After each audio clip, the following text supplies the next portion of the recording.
الحمد لله وكفى والصلاة والسلام على عباده الذين اصطفى خصوصا على أفضلهم وخاتم النبيين محمد الأمين وعلى آله وصحبه أجمعين. أما بعد فأعوذ بالله من الشيطان الرجيم. بسم الله الرحمن الرحيم. رب اشرح لي صدري ويسر لي امري واحلل عقدة من لساني يفقهوا قولي. عزیز طلبہ اور معزز حاضرین، سب سے پہلے تو میں اپنے ایک احساس اور اپنی ایک کیفیت کا اظہار کرنا چاہتا ہوں کہ اتنی کثیر تعداد میں نوجوان طلبہ کو اس حال میں جمع دیکھ کر، جن میں سے اکثر کے چہروں پر سنت رسول صلی اللہ علیہ وسلم بھی بہار دے رہی ہے، واقعہ یہ ہے کہ میں نے اپنی بوڑھی رگوں میں بھی نوجوان خون دوڑتے ہوئے محسوس کیا ہے۔ یہ کیفیت اس سے پہلے بھی ابھی حال ہی میں چند مواقع پر میں نے محسوس کی، جبکہ اسلامی جمعیت طلبہ کے بعد اجتماعات میں مجھے خطاب کے لیے مدعو کیا گیا، اور وہاں بھی میں نے کثیر تعداد میں نوجوانوں کو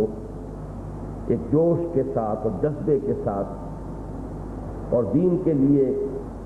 ایک بڑی مخلصانہ لگن رکھتے ہوئے میں نے یہ دیکھا کہ وہ غلبہ دین کی جد و جہد کے لیے کوشش کرنے کے لیے آمادہ ہے۔ میں نے یہ محسوس کیا کہ 35 سال کا عرصہ شاید میری زندگی میں سے ایک دم نکل گیا ہے، اور میرا وہ دور جو 1954 میں ختم ہوا تھا زندگی کا، جبکہ میں نے اپنے زمانہ طالب علمی کے اختتام کے بعد جمعیت سے علیحدگی اختیار کر کے جماعت اسلامی کی رکنیت اختیار کی تھی، شاید کہ وہ دور دوبارہ لوٹ آیا ہے۔ وہی کیفیت کہ ذرا عمر رفتہ کو آواز دینا میں اپنے اندر محسوس کر رہا ہوں۔ اس وقت جو کچھ مجھے عرض کرنا ہے، اس کے ضمن میں سب سے پہلی بات جو آپ لوگوں نے نمایاں طور پر محسوس کی ہوگی وہ یہ ہے کہ طلبہ تنظیمیں اکثر و بیشتر بہت شد و مت کے ساتھ یہ بات کہتی ہیں کہ ہمارا کسی سیاسی جماعت سے، کسی دوسری جماعت سے کوئی تعلق نہیں، ہم بالکل ایک آزاد تنظیم ہیں۔ نظریاتی سطح پر ہو سکتا ہے کہ کسی کا کسی کے ساتھ کوئی ربط و تعلق ہو، لیکن اس بات پر خود میں بھی جبکہ جمعیت طلبہ میں تھا بہت زور دے کر میں اس بات کو کہتا رہا کہ ہمارا جماعت اسلامی سے تنظیمی تعلق نہیں ہے، ہم طلبہ کی ایک آزاد تنظیم ہے۔ لیکن یہاں آپ نے محسوس کیا ہوگا کہ صورتحال بالکل برعکس ہے۔ یہاں سب سے زیادہ زور اس بات پر دیا گیا ہے کہ یہ کوئی علیحدہ اور جداگانہ تنظیم نہیں ہے، بلکہ یہ تنظیم اسلامی ہی کا حلقہ طلبہ ہے۔ وہی لوگ کہ جو تنظیم اسلامی میں شامل ہوئے شعوری طور پر، جنہوں نے اپنی زندگی کے لیے اس نصب العین اور لائحہ عمل کو اختیار کیا اور اس تنظیم کے ساتھ وابستگی اختیار کی، وہی ان میں سے جو نوجوان طلبہ ہیں جو زیر تعلیم ہیں، انہوں نے اپنے آپ کو ایک ذیلی حلقے کی شکل میں منظم کیا ہے تاکہ وہ اپنی دعوت کو طلبہ برادری میں ذرا زیادہ منظم انداز میں پیش کر سکیں۔ یہ بات کیوں ہوئی، میں چاہتا ہوں کہ ذرا اس کا پس منظر آپ حضرات کے سامنے رکھیں۔ جس زمانے میں میں اسلامی جمعیت طلبہ کا ناظم اعلیٰ تھا، جماعت اسلامی ہند کی مرکزی مجلس شورا کی ایک شخصیت، بزرگ شخصیت، وہ پاکستان اس زمانے میں تشریف لائے تھے، شاہ ضیاء الحق، اور انہوں نے مجھ سے متعدد ملاقاتیں کی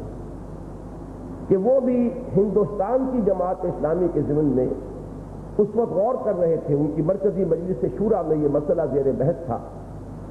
کہ آیا اس تحریک سے وابستہ نوجوانوں کی کوئی علیحدہ اور آزاد تنظیم بنائی جائے، یا یہ کہ اسے جو اصل تحریک اور اصل تنظیم ہے اسی میں شامل رکھا جائے۔ تو وہ جاننا چاہتے تھے کہ آپ لوگوں کے تجربات یہاں کیا ہے۔ یہ 53 کی بات ہے اور اسلامی جمعیت طلبہ کو قائم ہوئے اس وقت تک 6-7 سال ہو چکے تھے، لہذا ان تجربات سے وہ چاہتے تھے کہ ہم بھی فائدہ اٹھائیں۔ بعد میں مجھے یہ معلوم ہوا کہ انہوں نے بھی ہمارے ہی طرز عمل کو اختیار کرتے ہوئے وہاں ایک علیحدہ تنظیم بنائی، لیکن اس کا نتیجہ یہ نکلا کہ وہ تنظیم کچھ عرصے کے بعد بالکل آزاد ہو گئی اور اس نے جماعت اسلامی کی وہاں کی قیادت کے خلاف اگر بغاوت کا لفظ ثقیل ہے تو کم سے کم یہ کہ اس کے سامنے اپنی ایک آزادانہ حیثیت کو ایسرٹ کیا اور ان کی نظم کی پابندی یا ان کے ڈائلیکٹوز کو قبول کرنے سے انکار کر دیا۔ نتیجتاً اب وہ ایک پیرلل تنظیم بن چکی ہے، students Islamic movement of India SIM، جو شروع ہوئی تھی جماعت اسلامی ہی کے زیر اہتمام، لیکن اب وہ وہاں ایک علیحدہ بالکل اور آزاد تنظیم کی حیثیت اختیار کر چکی ہے، اور چاروں ناچار جماعت اسلامی ہند کو پھر اپنا حلقہ طلبہ علیحدہ آرگنائز کرنا پڑا ہے، لیکن اس مرتبہ انہوں نے انہیں اپنے نظم ہی میں شامل رکھا ہے۔ میں یہ سمجھتا ہوں اس کی کچھ اور مثالیں بھی ہیں، میں پاکستان کی کوئی مثال اس وقت نہیں دینا چاہتا، لیکن ایک زمانے میں خبر آئی تھی کہ اخوان میں مصر میں یہ صورتحال پیدا ہو گئی تھی کہ ان کے نوجوانوں کے ایک عنصر نے اخوان کے مرکز پر حملہ کیا۔ معلوم ہوا کہ ذہن اس طرح آزاد ہو کر اس حد تک بھی جا سکتے ہیں کہ کوئی طلبہ تنظیم اپنے بزرگوں کے خلاف علم بغاوت بلند کرے۔ جیسا کہ آپ حضرات کو اندازہ ہو گیا ہوگا، طالب علم اور نوجوان طالب علم، اس کا انداز، اس کا جوش و خروش، اس کے اندر جذبہ، یہ اپنی ایک امتیازی حیثیت رکھتا ہے، اور ضرورت اس بات کی ہے کہ کوئی بزرگ لوگ ہوں، معمر لوگ ہوں کہ جو انہیں کنٹرول کر سکیں۔ اقبال کے بہت سے اشعار آپ نے سنے، لیکن ایک شعر جو اس سے متعلق ہے میں نے بارہا پہلے بھی بیان کیا ہے کہ نغمہ ہے بلبل شوریدہ تیرا خام ابھی، اپنے سینے میں اسے اور ذرا تھام ابھی۔ کوئی ایسا ہونا چاہیے کہ جو کسی وقت اگر یہ دیکھے کہ یہ جذبہ کچھ حد سے تجاوز کر رہا ہے، کچھ ضرورت سے زیادہ بڑھ رہا ہے، یا یہ کہ کہیں تشدد کی طرف آمادہ ہو رہا ہے، جبکہ پیرنٹ آرگنائزیشن، اصل تنظیم کا ابھی اقدام کا فیصلہ نہ ہو، تو اس وقت اگر آگے بڑھ کر نوجوانوں کی طرف سے کوئی پیش رفت ہو جائے، پیش قدمی ہو جائے، اقدام ہو جائے، تو یہ اس تحریک کے لیے بہت مضر بلکہ مہلک نتائج کا حامل ہو سکتا ہے۔ لہذا ہم نے یہی طے کیا ہے کہ ہم کوئی علیحدہ تنظیم نہیں بنائیں گے، اور اس اعتبار سے بھی یہ چیز خوش آئند ہے کہ جتنی بھی تنظیمیں اس وقت کام کر رہی ہیں بشمول اسلامی جمعیت طلبہ، انہیں بھی یہ اندیشہ محسوس نہیں کرنا چاہیے کہ کوئی طلبہ کی نئی تنظیم ان کے مد مقابل کی حیثیت سے سامنے آ رہی ہے، بلکہ ہمارے طلبہ پہلے بھی ان انسٹیٹیوشن میں موجود تھے، جنہوں نے مجھ سے بیعت کی ہے، تنظیم میں شمولیت اختیار کی ہے، وہ اپنے طرز پر کام کر رہے تھے۔ اب بھی ہم اسی نہج پر کام کریں گے، اگرچہ یہ ضرور ہے کہ ان کا ایک علیحدہ حلقہ منظم ہو جائے گا تو انشاءاللہ اس میں رفتار کی تیزی آئے گی، کام کے اندر وسعت پیدا ہوگی، لیکن جیسا کہ میں ابھی بعد میں چند چیزوں کی وضاحت کر دوں گا، انشاءاللہ اس کے نتیجے میں طلبہ میں کہیں کسی تصادم کا معاملہ ہماری طرف سے نہیں ہے۔ اب جیسا کہ آپ کو معلوم ہے اور اخبار میں اعلان بھی ہو چکا ہے، مجھے اصلاً آج آپ حضرات کے سامنے گفتگو کرنی ہے طلبہ کے فرائض اور ان کے مسائل کے موضوع پر۔ میں یہ سمجھتا ہوں کہ جہاں تک پہلی بات ہے اس میں میرے نوجوان مقررین نے میرے لیے بڑی آسانی پیدا کر دی۔ انہوں نے فرائض دینی کا وہ تصور اپنے انداز میں، اپنے جوش و خروش میں آپ حضرات کے سامنے رکھ دیا ہے کہ جس کو سامنے رکھتے ہوئے ہم نے تنظیم قائم کی۔ میں یہاں صرف اس بات کی وضاحت کرنا چاہتا ہوں کہ ہمارے نزدیک جہاں تک دینی فرائض کا تعلق ہے، ان کے اعتبار سے طلبہ یا غیر طلبہ میں قطعاً کوئی فرق اور امتیاز نہیں۔ دین میں اصل اساس شعور کی ہے۔ جو بھی شخص، جو مسلمان بالغ ہو گیا، باشعور ہو گیا، اسے احساس ہو گیا اپنے مسلمان ہونے کا، اس پر تمام فرائض دینی عائد ہو جاتے ہیں۔ اس سے کوئی فرق واقع نہیں ہوتا کہ آیا وہ کہیں ملازمت کر رہا ہے، کوئی بالفعل کسی پیشے میں وہ حصہ لے رہا ہے، کوئی مطلب کر رہا ہے، کہیں انجینئر ہے یا کہیں اور کسی نوعیت کی ملازمت کر رہا ہے یا کاروبار کر رہا ہے یا ابھی وہ ان فنون کی تحصیل میں منہمک ہے۔ یہ فرق دین میں کہیں کسی بھی اعتبار سے ایک فرد کے فرائض کے ضمن میں کوئی فرق واقع نہیں کرتا، اس لیے کہ ہر مسلمان جب وہ باشعور ہے تو جیسے اس پر نماز فرض ہو گئی، جیسے اس پر روزہ رکھنا فرض ہے، اسی طریقے پر دین کے جملہ فرائض اس پر عائد ہو جاتے ہیں۔ البتہ یہ کہ ان فرائض کا ایک تصور ہمارے سامنے یقیناً رہنا چاہیے، جو ابھی خاص طور پر عبدالرؤف حیدر صاحب نے آپ کے سامنے رکھے ہیں، کہ یہ 3 لیولز ہیں۔ پہلا لیول یہ ہے کہ ہمیں خود مسلمان بننا ہے، یہ بنیادی منزل ہے، پہلا قدم یہی ہے، اور پہلی منزل ہی آپ کو معلوم ہے کہ اہم ترین ہوتی ہے۔ دوسری منزل پہلی منزل سے بلند تر تو ہوتی ہے، تیسری منزل دوسری منزل کے مقابلے میں اور اونچی ہوتی ہے، لیکن ظاہر بات ہے کہ اہم ترین منزل جو ہے وہ پہلی ہوگی تو دوسری کی تعمیر کا سوال پیدا ہوگا، دوسری ہوگی تو تیسری کی تعمیر کا امکان پیدا ہوگا۔ پہلی مضبوط ہوگی تو اوپر کی 2 منزلیں بھی مضبوط ہیں، لیکن اگر وہ بودی ہے، کمزور ہے، اس میں ضعف ہے، اگر اس پہلی منزل کی تعمیر میں مسالہ صحیح استعمال نہیں ہوا ہے تو اوپر کی 2 منزلوں میں آپ نے خواہ کتنا ہی اعلیٰ میٹیریل استعمال کر لیا ہو، وہ کمزور اور بودی رہے گی۔ یہ پہلی منزل ہے اصل میں، اور منزل یہی کٹھن ہے قوموں کی زندگی میں، سب سے مشکل مرحلہ یہی ہے۔ اس لیے کہ جیسے کہ مولانا روم نے فرمایا، نفس ماں ہم کم طرف فرعون نیست لیکن اورعون ایرعون نیست، ہمارے اپنے اندر ایک دشمن ہے اللہ کا، وہ ہمارا نفس امارہ، جس کے بارے میں قرآن کہتا ہے کہ ان النفس لامارۃ بالسوء۔ تو سب سے پہلی منزل یہ ہے کہ ہمیں خود مسلمان بننا ہے، اس کے لیے اپنے نفس سے جہاد کرنا ہے، اس کے لیے جیسا کہ صحیح ایک نوجوان مقرر نے نشاندہی کی، اپنے ماحول سے کچمکش کرنی پڑے گی۔ ماحول کا رنگ کچھ اور ہے، اس کی ویلیوز کچھ اور ہے، اس کا رنگ اور اس کا انداز مختلف ہے، ہمارا راستہ کچھ مختلف ہے، ہم نے جو اپنے لیے جو طریقہ اختیار کیا ہے وہ اس ماحول کے اعتبار سے کامل مناسبت نہیں رکھتا، اگرچہ اب الحمدللہ ان 35 سالوں میں بڑا فرق واقع ہو چکا ہے۔ اس وقت کا جب میں تصور کرتا ہوں تو کالجوں اور یونیورسٹیوں کا جو ماحول تھا اس سے آج کے ہمارے ماحول میں بہت بڑا فرق واقع ہو چکا ہے۔ مختلف دینی تحریکوں کے اثرات ہیں کہ جو آج ہماری تعلیم گاہوں میں موجود ہیں، لیکن اس کے باوجود یہ جو نفس ہے، وہ جس کو اقبال نے کہا تھا کہ من اپنا پرانا پاپی ہے، برسوں میں نمازی بن نہ سکا۔ یہ ہو سکتا ہے کہ ہم کسی دینی تحریک کے اجتماعات کے اندر تو بڑی چلت پھرت کا مظاہرہ کریں، لیکن خود فرائض دینی کی پابندگی اور نماز پنجگانہ کا باجماعت اہتمام یہ ہم پر شاخ گزر رہا ہے۔ لہذا یہ کمی اگر ہے تو میں یہ سمجھتا ہوں کہ یہ سب سے بڑی کمی ہے، اور سب سے پہلے ہمیں اس پہلی منزل کو مستحکم کرنا ہے۔ اللہ کی بندگی، جس کے لیے لفظ اسلام بھی ہے، اسلام کے معنی تو سرنڈر ٹو سبمٹ۔ اندر جو ہمارے ایک دشمن ہے جو اباح کرتا ہے، اللہ کی اطاعت سے سرکشی پر آمادہ کرتا ہے، سب سے پہلے ہم اپنی شخصیت کو کمپوز کریں، جس کو علامہ اقبال نے خود ہی سے تعبیر کیا، تعبیر خودی، اپنے وجود پر ہمارا اپنا حکم جو ہے نافذ ہو رہا ہو، چل رہا ہو، اور پھر ہم اپنے اختیار سے اپنی اس پوری خودی کو اس رموز بے خودی کے حوالے سے بیان کر رہا ہوں کہ پھر اللہ اور اس کے رسول کے سامنے اس کو جھکا دیا جائے، دین کے حوالے کر دیا جائے، جس کو ہم کہیں گے سیلف پوزیسڈ انسان، اپنے وجود پر خود حاکم تو ہو پہلے، بجائے یہ کہ کچھ تھوڑی سی ادھر کو توجہ ہو رہی ہے، کچھ ادھر ہو رہی ہے، کچھ نفس کا کہنا مان لیا ہے، کچھ اللہ اور اس کے رسول کا کہنا مان لیا ہے، کبھی نفس جو ہے وہ غالب آ گیا ہے اور اس نے فرض نماز سے بھی روک لیا ہے، کبھی یہ ہے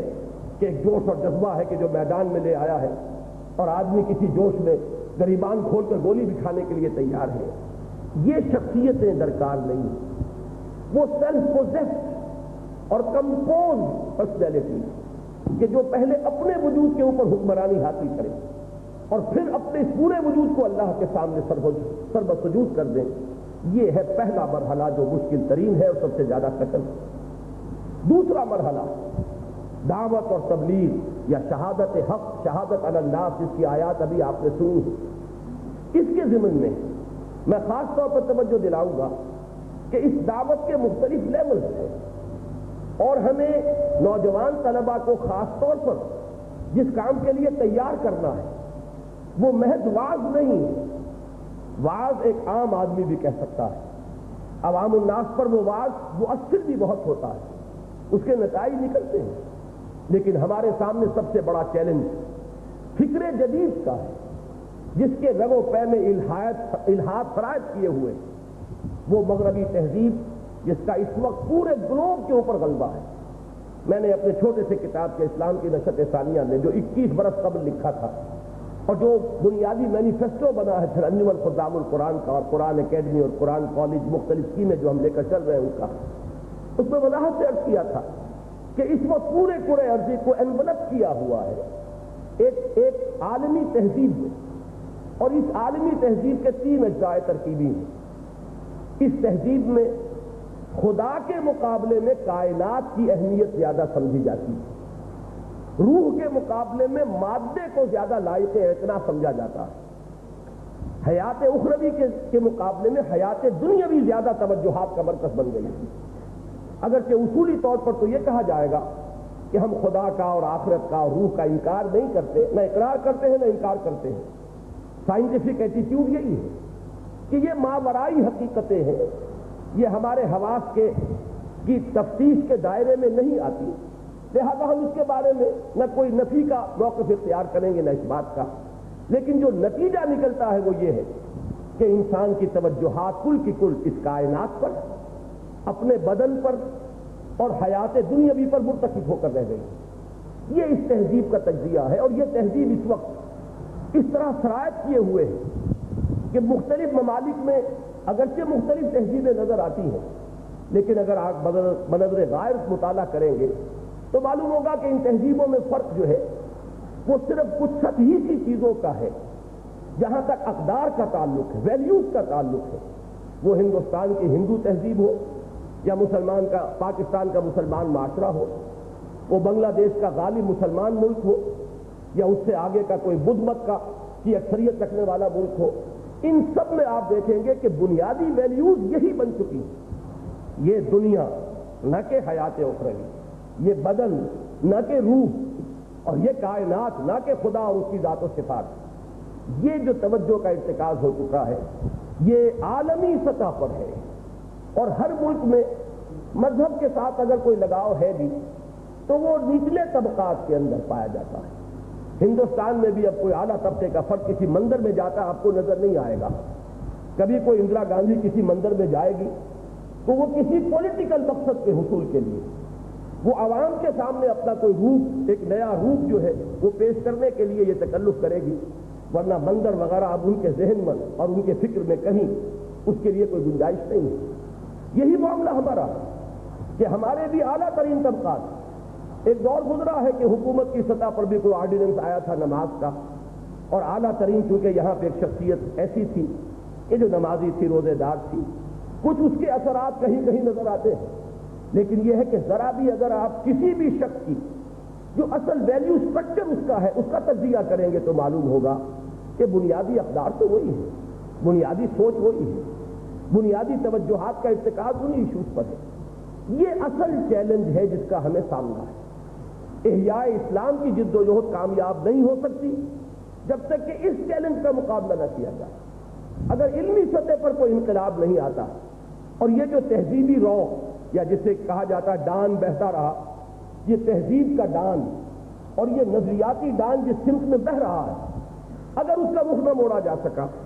تو اس محض جوش و خروش اور کسی عوامی تحریک یا کسی بھی، میں اس کے لیے لفظ انقلابی بھی استعمال کروں گا، کہ اگر وہ انقلابی جد و جہد کس پہلو سے ناکام رہی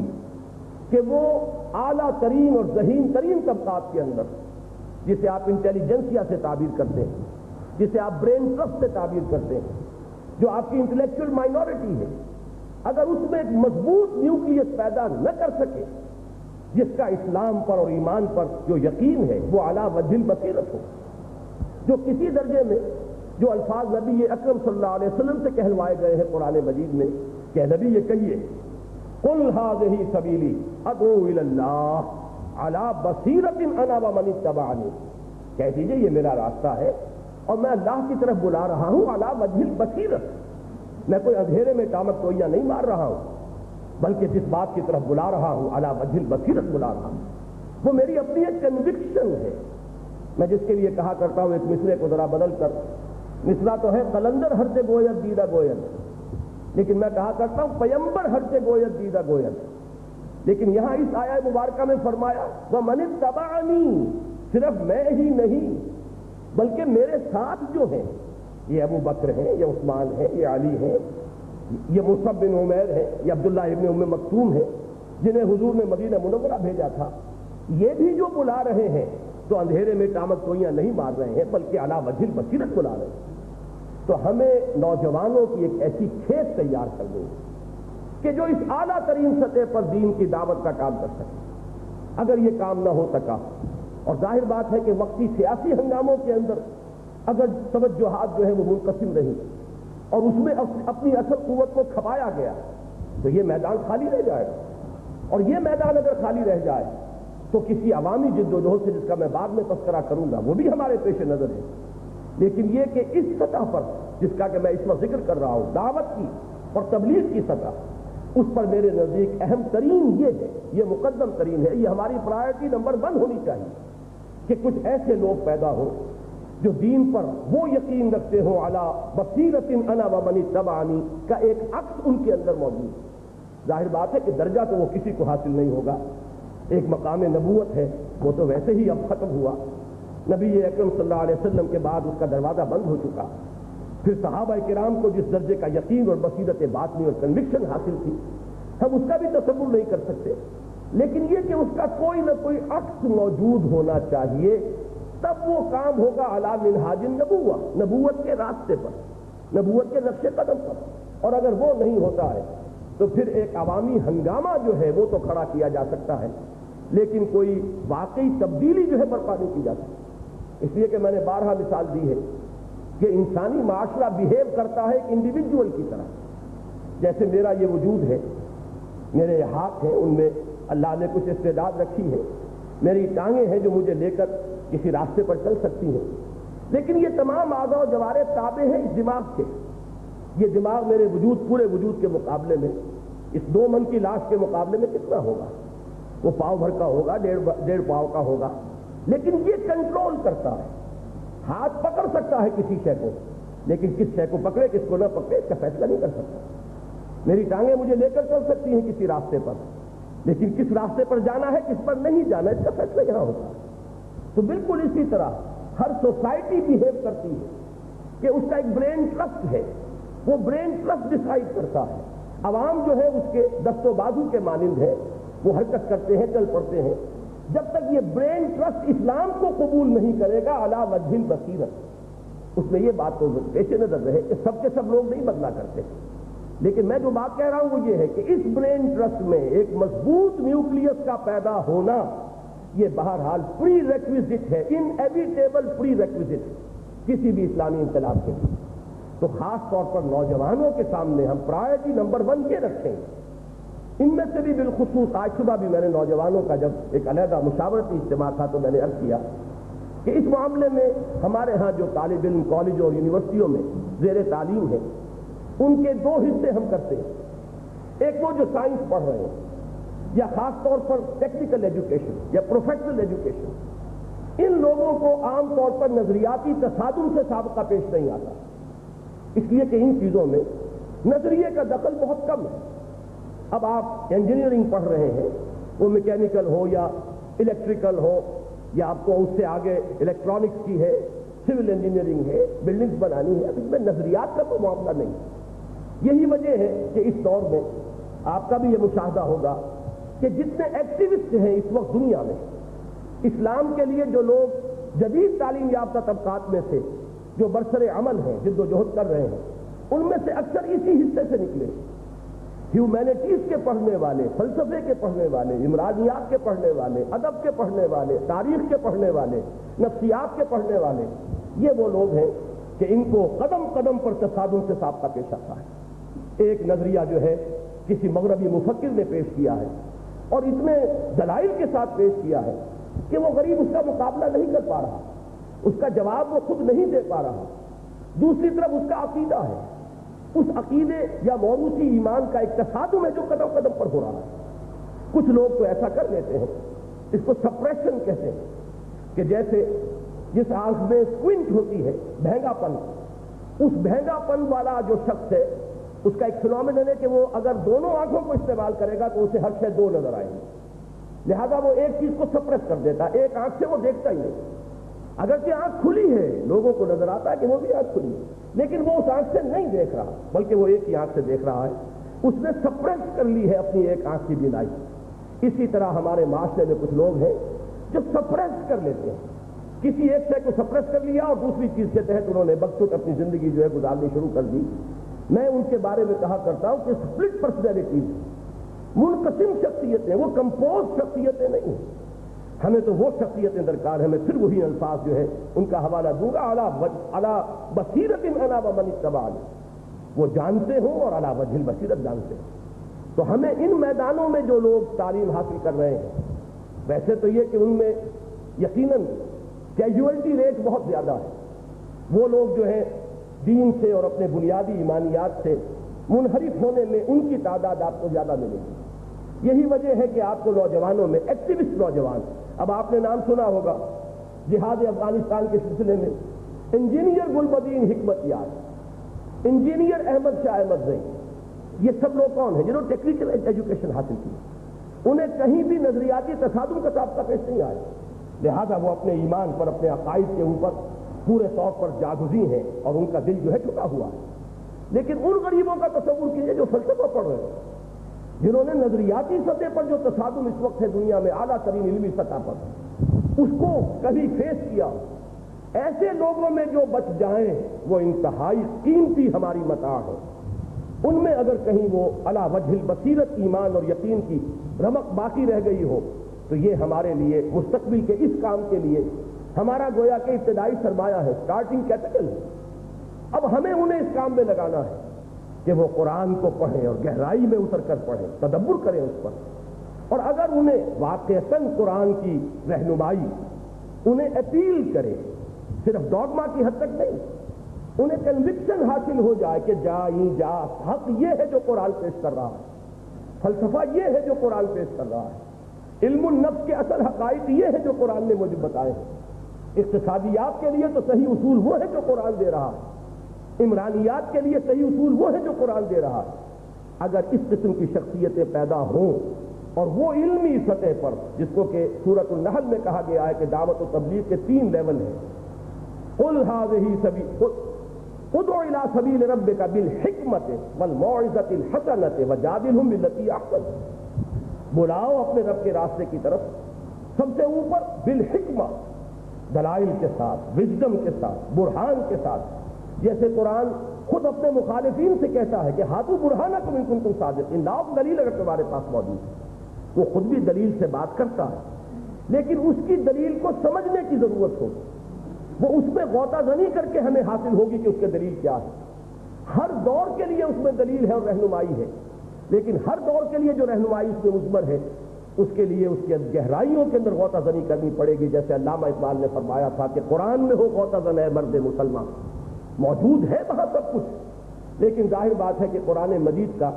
جو عام تخاطب ہے، عام خطاب، وہ ایک امی قوم سے تھا جس کے ہاں علم ہی نہیں تھا، پڑھنے لکھنے کا رواج ہی نہیں تھا، جو فلسفہ اور منطق سے واقف ہی نہیں تھے، جن کے ہاں جو علوم مادی ہیں ان کی بھی ابھی کوئی ابتدائی شکل بھی موجود نہیں تھی۔ لہذا قرآن مجید نے اپنی اپروچ ایسی رکھی ہے کہ معلوم ہوتا ہے کہ وہ ایک عامی سے مخاطب ہے، لیکن یہ سمجھنا بہت بڑی غلطی ہے اور بڑا قرآن مجید کے ساتھ سوء ظن ہے کہ اعلیٰ ترین حکمت اس میں موجود نہیں، اعلیٰ ترین فلسفہ اس میں موجود نہیں، سب کچھ موجود ہے۔ جیسے کہ کبھی کسی نے کہا تھا کہ جمیع العلم فی القرآن لیکن تقاصر عنہ افہام الرجال، کل علم، کل ہدایت، کل حکمت قرآن میں ہے، لیکن لوگوں کی قوت فہم جو ہے وہ پیچھے رہ جاتی ہے۔ ہمیں اپنی اس قوت فہم کو اس دور کی سطح پر لا کر پھر قرآن کو اپروچ کرنا ہے۔ تو دعوت و تبلیغ کے ضمن میں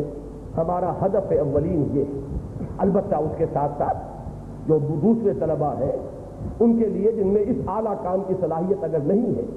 تخلیقی صلاحیت نہیں ہے، تحقیقی کام کرنے کی صلاحیت نہیں ہے، تو پھر وہ دوسرے لیول پر۔ اور یہاں میں نے عرض کیا اپنے ساتھیوں سے کہ جو سائنس کے طلباء ہیں، جو پروفیشنل ایجوکیشن حاصل کر رہے ہیں، انہیں خاص طور پر اپنی توجہات کو اس دوسرے لیول پر مرتکز کر دینا چاہیے، اور وہ ہے بالموعظۃ الحسنہ، لوگوں کو بات پہنچانا، اچھے انداز میں پہنچانا، دل نشین انداز میں پہنچانا، خلوص اور اخلاص کے ساتھ پہنچانا، چاہے ٹوٹے پھوٹے الفاظ میں پہنچایا جائے۔ لیکن واقعہ یہ ہے آج کل آپ کو معلوم ہے وہ ایکسٹرا سینسری پرسیپشن کا بڑا چرچا ہے۔ کسی کو کسی نے کہا تھا کہ دل را بدل رہے، دل کا دل کے ساتھ ایک راستہ موجود ہے، وہ ایکسٹرا سینسری ہے۔ اگر آپ کے دل میں کسی کی محبت ہوگی، اس کے دل میں خود بخود آپ کے لیے محبت پیدا ہو جائے، چاہے زبان سے آپ نے کبھی کچھ نہ کہا۔ یہ ہے دل را بدل رہے۔ اسی طریقے سے اگر دل سے کوئی بات نکلتی ہے، دل سے جو بات نکلتی ہے اثر رکھتی ہے، پر نہیں طاقت پرواز مگر رکھتی ہے، چاہے وہ زیادہ مرصع اور مسجع نہ ہو،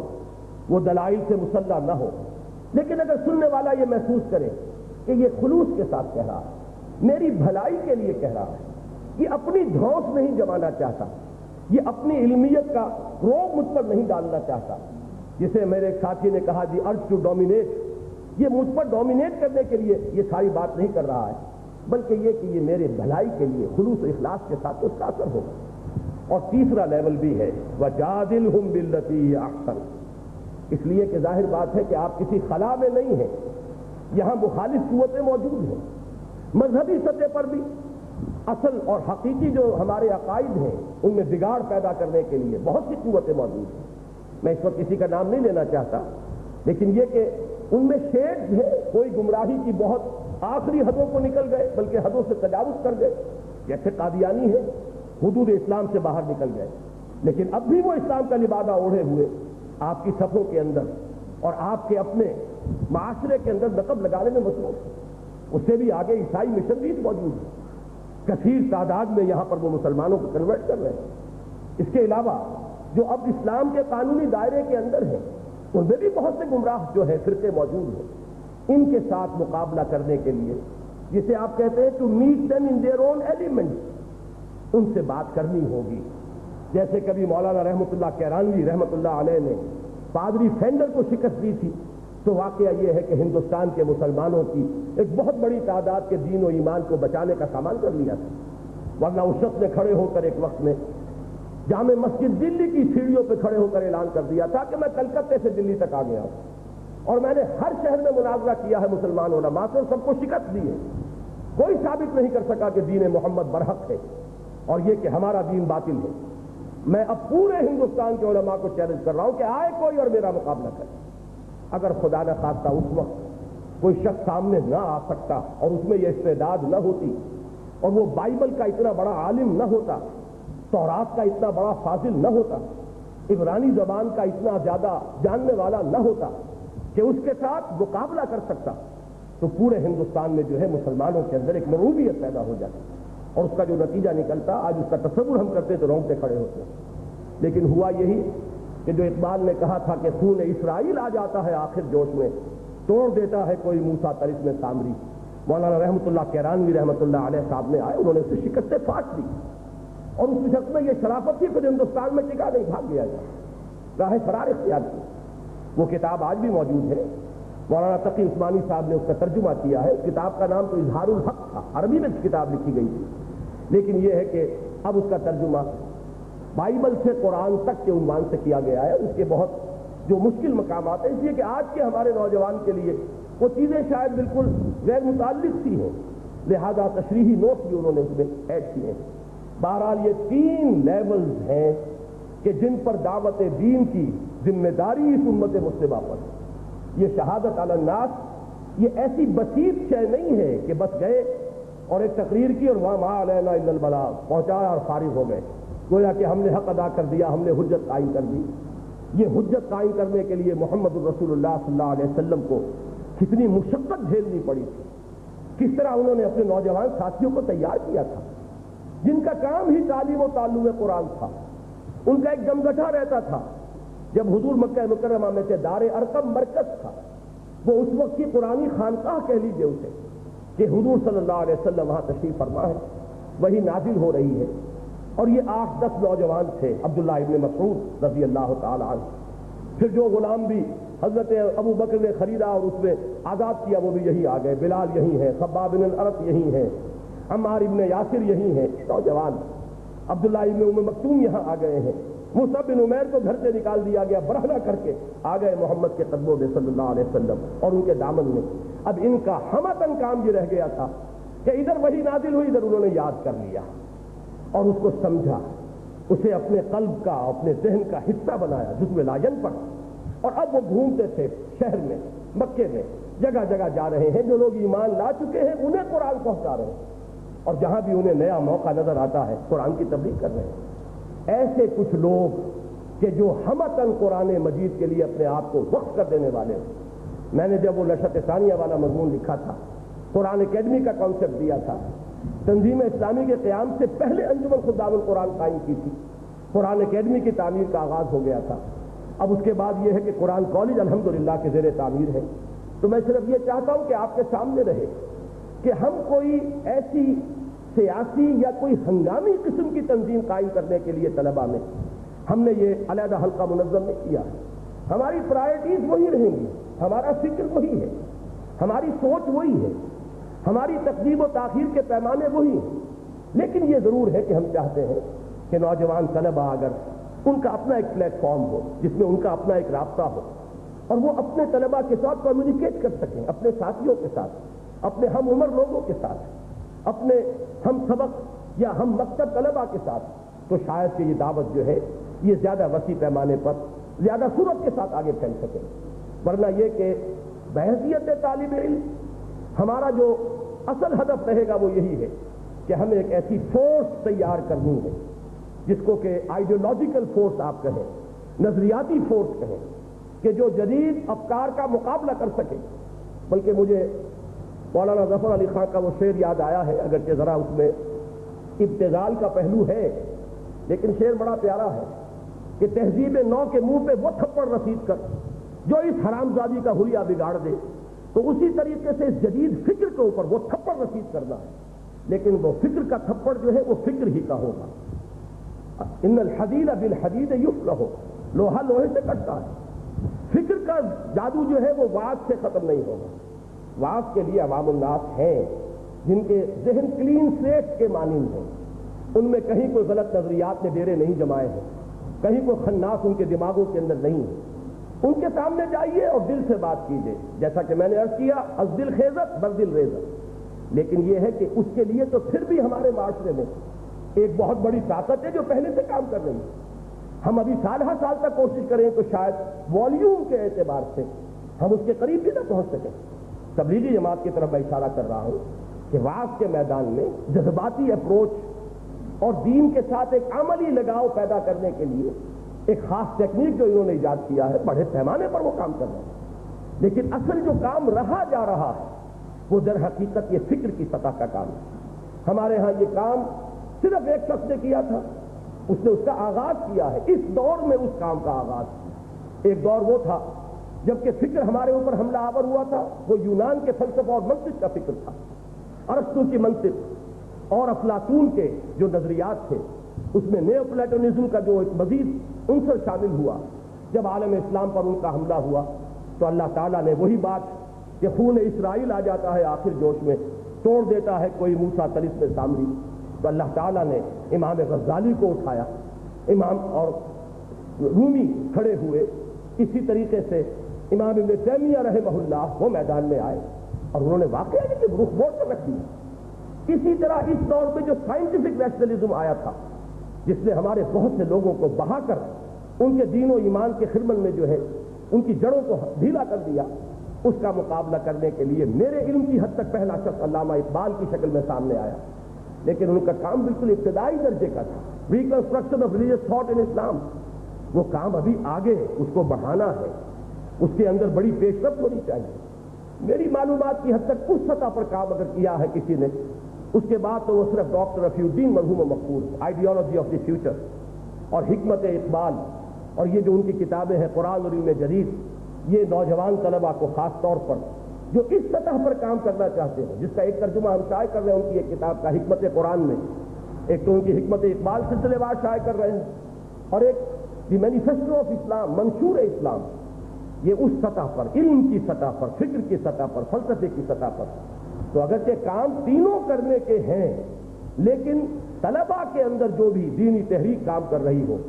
اسے اپنا پہلا ٹارگٹ، اس کی جو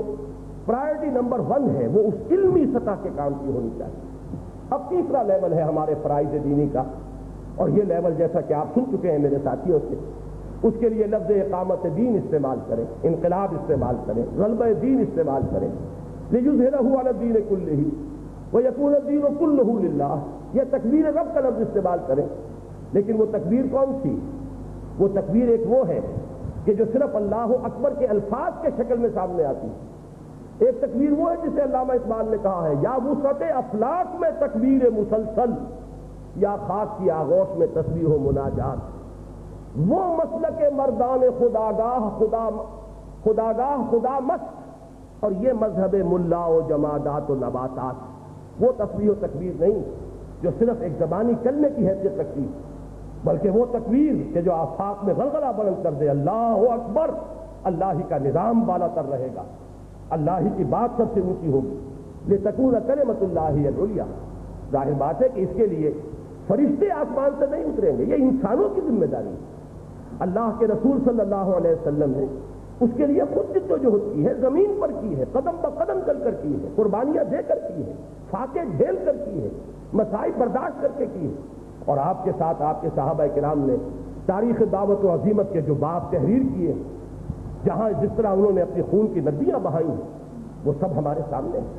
یہ کام ٹھنڈے ٹھنڈے نہ تو وعظ و تبلیغ سے ہوگا، اور نہ صرف یہ کہ الیکشن کے لیے ووٹوں کی بھیک مانگنے سے ہوگا. یہ کام اس طریقے سے نہیں ہوگا. اس کے لیے ایک انقلابی جد و جہد کی ضرورت ہے. اس انقلابی جد و جہد کے لیے ایک انقلابی جماعت لازمی ہے. دیکھیے، پہلا جہاد جو ہے اپنے نفس کے ساتھ جہاد، وہ خالص انڈیویجول فینومینن ہے. اپنے نفس سے جہاد آپ کو خود کرنا ہوگا. میں آپ کے نفس سے جہاد نہیں کر سکتا، آپ میرے نفس کے ساتھ کشتی نہیں کر سکتے. یہ ایک خالص انفرادی فعل ہے. البتہ اس میں تقویت حاصل ہوتی ہے اگر ایسے لوگ آپس میں ملیں، آپس میں صحبت اختیار کریں، جس کے لیے بڑا پیارا انداز ہے سورہ توبہ میں، کونوا مع الصادقین. میرے ایک ساتھی نے جو جواب دیا تھا کہ تنظیم کیوں، وہ اس لیے کہ ہم، جیسے کہ کہا کسی نے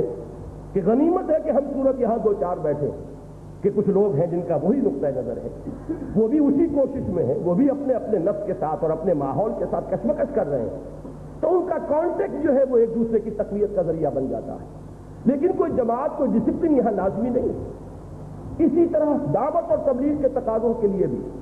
کوئی منظم جماعت اور ڈسپلن جماعت ضروری نہیں ہے. ادارے کام کر سکتے ہیں. ہمارے ہاں انسٹیٹیوشنز نے یہ کام کیے. خانقاہی نظام بعد میں تو اس میں بھی جب ڈکلائن آیا ہے اور زوال آیا ہے تو وہ اپنے اصل مقاصد کو چھوڑ بیٹھا ہے. وہ ایک رسم بن کے رہ گئی ہے. جب ہم نے دین کی ہر شے کو رسم بنا دیا تو وہ اس سے کیسے مستثنیٰ رہ جاتی. رہ گئی رسم اذان روح بلالی نہ رہی، اور فلسفہ رہ گیا تلقین غزالی نہ رہی. تو وہ خانقاہی نظام بھی ایک رسم بن کر رہ گیا. لیکن ایک زمانے میں وہ تبلیغ دین کا سب سے منظم ادارہ تھا. چاہے جماعت اور ڈسپلن اور آرگنائزیشن کی جو فارمیلٹیز ہے وہ وہاں موجود نہیں، لیکن یہ کہ تبلیغ دین کا کام ایک طویل عرصے تک، دعوت دین کا کام، لوگوں کے اخلاق کا تزکیہ کا کام اس ادارے نے کیا. پھر ہمارے ہاں دارالعلوم وہ بھی اداروں کی شکل میں وجود میں آئے. ایک ایک دارالعلوم نے دین کی خدمت کی. میں خاص طور پر دارالعلوم دیوبند، اس کا جو انقلابی کردار رہا ہے، میں نے بارہا کی تحریروں میں اس کا ذکر کیا ہے. تو دعوت و تبلیغ کے لیے بھی کسی منظم جماعت کی ضرورت نہیں. البتہ اقامت دین کی جد و جہد کے بارے میں اگر کوئی شخص یہ سمجھے کہ یہ کام انفرادی طور پر ہو سکتا ہے، یا محض اداروں کے ذریعے ہو سکتا ہے، یا محض انجمنوں کے ذریعے ہو سکتا ہے، یا ڈھیلی ڈھالی تنظیموں کے ذریعے ہو سکتا ہے، تو وہ بہت بڑے مغالطے میں مبتلا ہے، اور یہ مغالطہ میں سمجھتا ہوں کہ دیوانہ بکار خیش ہوشیار در حقیقت وہ اپنے آپ کو ذمہ داری سے بچانے کی ایک بات ہے کہ جماعت کی ضرورت نہیں ہے، جماعت کی کیا ضرورت ہے، پڑھنا لکھنا ہے، بس یہ اصل کام ہے۔ میں نے اتنا وقت آپ کا لیا ہے کہ پڑھنا لکھنا بہت اہم ہے، اور انٹیلیجنسیا کو ان کی ضرورت کے مطابق ایڈریس کر سکنے کی صلاحیت حاصل کرنا، میں نے عرض کیا کہ پرائرٹی نمبر 1 ہے۔ لیکن اقامت دین جس شے کا نام ہے، تکبیر رب جسے کہتے ہیں، غلبہ دین جسے کہتے ہیں، حکومت الہیہ کا قیام جسے کہا جائے گا، دین کا جھنڈا بلند کرنا اور اللہ کے کلمے کو سر بلند کرنا جس کا نام ہے، اس کے لیے ایک منظم جماعت کی ضرورت ہے۔ وہ منظم جس کے لیے حدیث آپ کو سنائی گئی کہ آمرکم بخمس بالجماعت والسمع والطاعت والہجرت والجہاد فی سبیل اللہ۔ یہ ہے در حقیقت اس تیسرے منزل کے لیے یہ پری ریکویزٹ ہے، یہ شرط لازم ہے، اس کے بغیر ادھر کوئی پیش قدمی نہیں ہو سکتی۔ اور جیسا کہ میں نے بالکل ابتدا میں عرض کیا تھا کہ جب فرائض دینی میں فرق کوئی نہیں ہے، کوئی طالب علم ہے یا یہ کہ وہ ابھی وہ میڈیکل ایجوکیشن حاصل کر رہا ہے یا اس نے بھی MBBS کی ڈگری لے لی اور مطلب کھول لیا ہے، کوئی فرق واقع نہیں ہے۔ کوئی شخص کہ جو جوتی گانٹھ رہا ہے بیٹھا ہوا وہ، اور وہ شخص کے جو الیکٹرانک انجینئرنگ کی تعلیم حاصل کر رہا ہے، کوئی فرق نہیں ہے دینی فرائض کے ضمن میں۔ نماز اس پر بھی فرض ہے، نماز اس پر بھی فرض ہے، روزہ اس پر بھی فرض ہے، روزہ اس پر بھی فرض ہے، اور اقامت دین کی جد و جہد اس پر بھی فرض ہے اور اس پر بھی فرض ہے۔ لہذا طالب علم ہو یا غیر طالب علم، فرائض دینی کے اعتبار سے جب کوئی فرق نہیں ہے تو فریضہ اقامت دین بھی طلباء پر اسی شد و مت کے ساتھ عائد ہوتا ہے جو کسی بھی ایسے شخص کے لیے کہ جو کسی پیشے میں بالفعل اس وقت حصہ لے رہا ہے، یا جسے آپ کہتے ہیں عملی زندگی میں آ چکا ہے۔ حالانکہ میرے نزدیک حصول تعلیم بھی عملی زندگی ہے، وہ بھی عملی زندگی کا ایک جو ہے وہ مرحلہ ہے۔ اس کے لیے ضروری ہے کہ ایسی جماعت، یہی وجہ ہے کہ ہم نے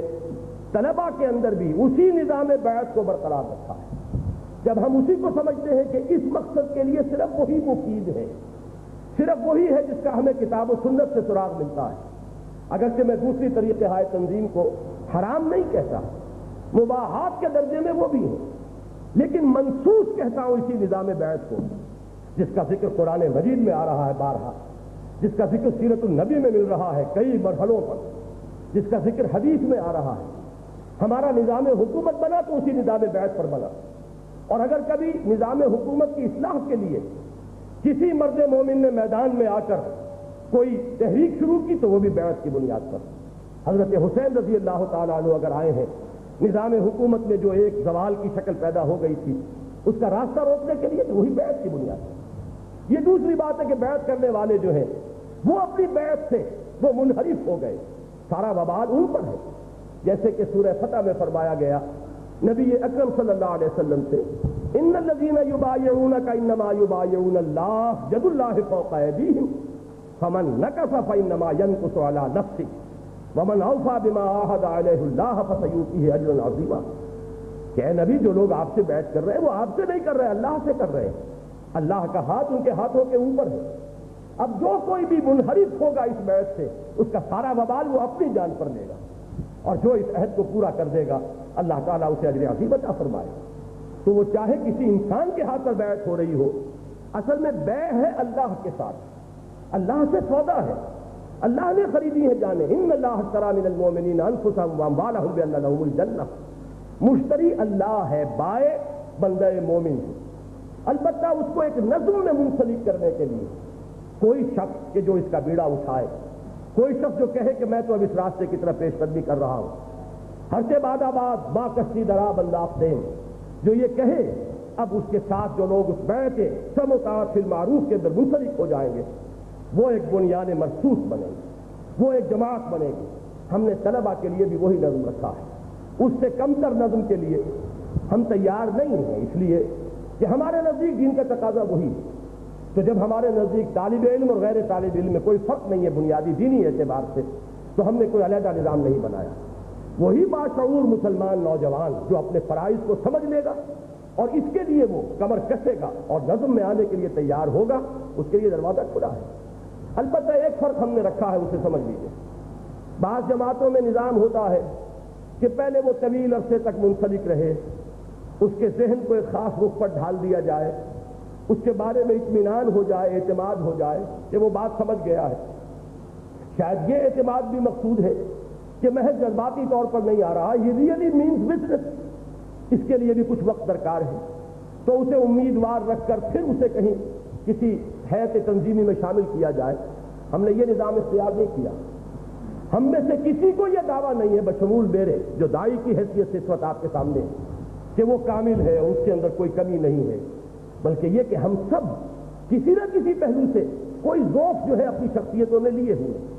ہم سب کو کوشش کرنی ہے اپنی ان کمزوریوں کو رفع کرنے کی۔ عہد جو بھی شخص کر لے گا، دو عہد اسے کرنے ہیں، ایک عہد اللہ سے جو ہر مسلمان کا ہونا چاہیے، یہ دوسری بات ہے کہ اسے شعور نہ ہو، وہ عہد اس کا وہی ہے کہ ان صلاتی و نسکی و محیایا و مماتی للہ رب العالمین۔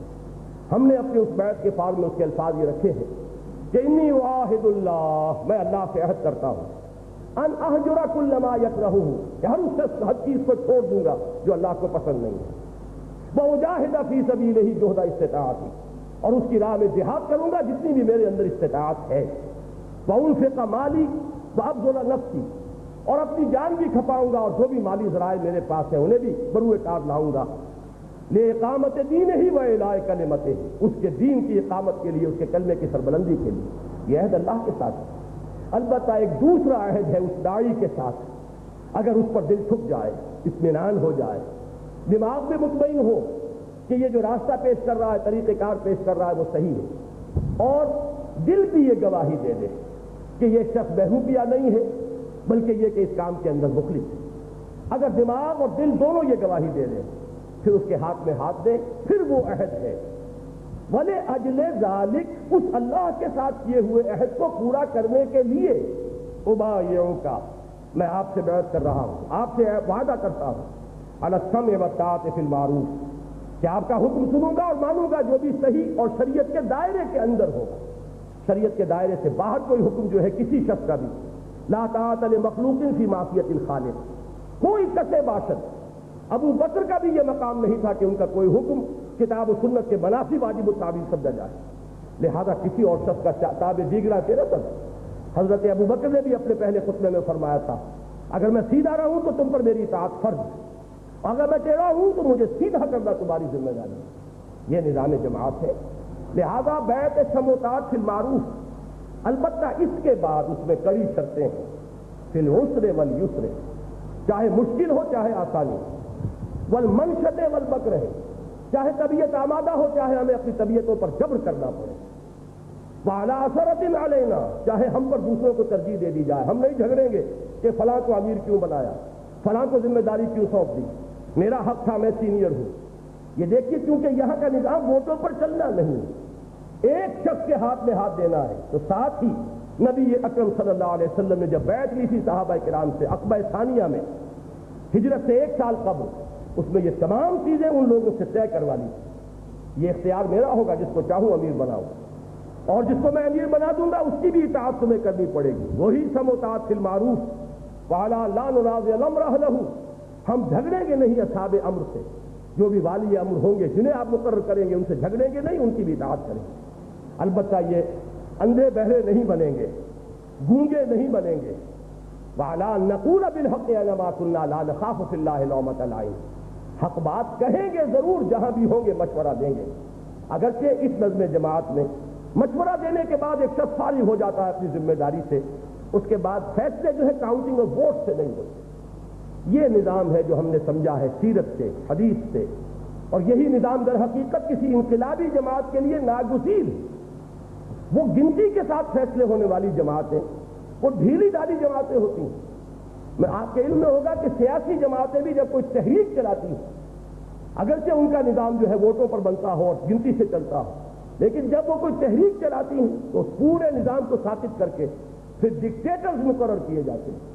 کانگریس کا نظام جو ہے بر صغیر کی جماعتوں کے اندر واقعہ یہ ایک بڑا کھلا نظام تھا، اختلاف رائے کے پورے امکانات تھے، بلکہ وہاں معین بلاکس ہوتے تھے، یہ فارورڈ بلاک ہے، یہ فلاں بلاک ہے، جانا پہچانا ہے کہ اس کی رائے یہ ہے، اس کی رائے یہ ہے۔